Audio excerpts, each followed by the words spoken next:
زه به تاسو ته یو خبره وکړم. زما یو ملګری یو مولانا صاحب و، په یو مسجد کې امامتي کوله او 10,000 روپۍ تنخواه ورته میلاوېده. ما ورته وویل چې ګزاره دې څنګه ده؟ راته وویل چې هغه 10,000 روپۍ تنخواه چې واخلمه 8,000 روپۍ په کور کې پلار رانه اخلي او 2,000 روپۍ ماته پرېږدي. ما وویل ستا پلار په پیسو باندې څه کوي؟ ستا پلار خو لکپتي دی، ستا پلار خو کروڑپتي دی. وای نه، زه چې کور ته راځم او 1 تاریخ برابریږي، په 1 2 3 تاریخ باندې مانه ټیک ټاک دا پلار مې هغه 8,000 روپۍ اخلي. زما نور رونه جاب کوي، نوکریانې کوي، هغوی کور کې پیسې ورکوي، د هغې د ښځې خلک قدر کوي. زما ښځې ته خلک په سپک نظر ګوري. زما بل ورور چې هغه پیسې ګټي، زما مور هم د هغې د ښځې قدر کوي، زما پلار هم قدر کوي. زما د هغه ورور بچي زما مور هم اوچتوي په غېږه کې، زما پلار یې هم اوچتوي، زما بچی هم څوک نه اخلي.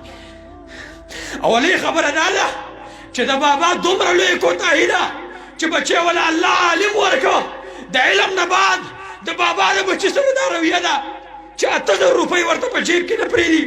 د عالم د ښځې سره امتیازي سلوک دی، د عالم د بچي سره امتیازي سلوک دی.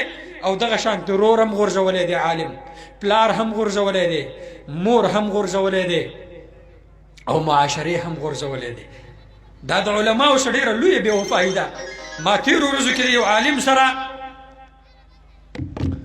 ناسته وه، دوران د خبرو کې ما ته وویل چې مولانا صاحب د یو مدرسې محتمم و، مولانا صاحب الله ګواه کوم چې دغه لوی اختر نه بعد ما کور ته غوښه نه ده راوړې. ما خپلو بچو باندې لوی اختر نه بعد تر اوسه پورې غوښه نه ده راخوړلې. ما په خپلو بچو باندې د لوی اختر نه بعد تر اوسه پورې د چرګ غوښه نه ده خوړلې. او ما د لوی اختر نه واخله تر اوسه پورې په خپل بچي باندې د فروټ دانه نه ده خوړلې.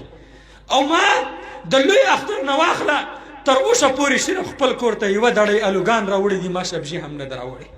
علما نن په دې حالات کې دي، خو لیکن تاسو ته لاس نه دي غځولي او د ځان دپاره یې څه غوښتي نه دي. که څه یې غوښتي دي هم ستاسو د دې بچو دپاره یې غوښتي. دا چې نن حافظان جوړ شوي دي او عالمان جوړ شوي دي، لاړ شه او په عصري ادارو کې تپوس وکړه، وې سالانه په یو ماشوم باندې ستاسو خرچه څومره راځي.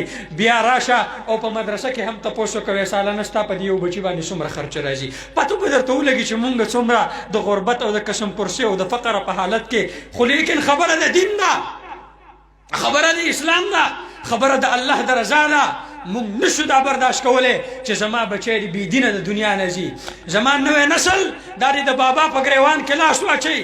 لهذا په دغه بنیاد باندې عاجزانه درخواست کوم چې بابا که بچی د عالم دی رویه برابر کا، روره که رور د عالم دی رویه برابر کا، مقتدي امام سره رویه برابر کا، د اهل علاقو د مدرسې ګاونډیانو مدرسې سره رویه برابر کوي.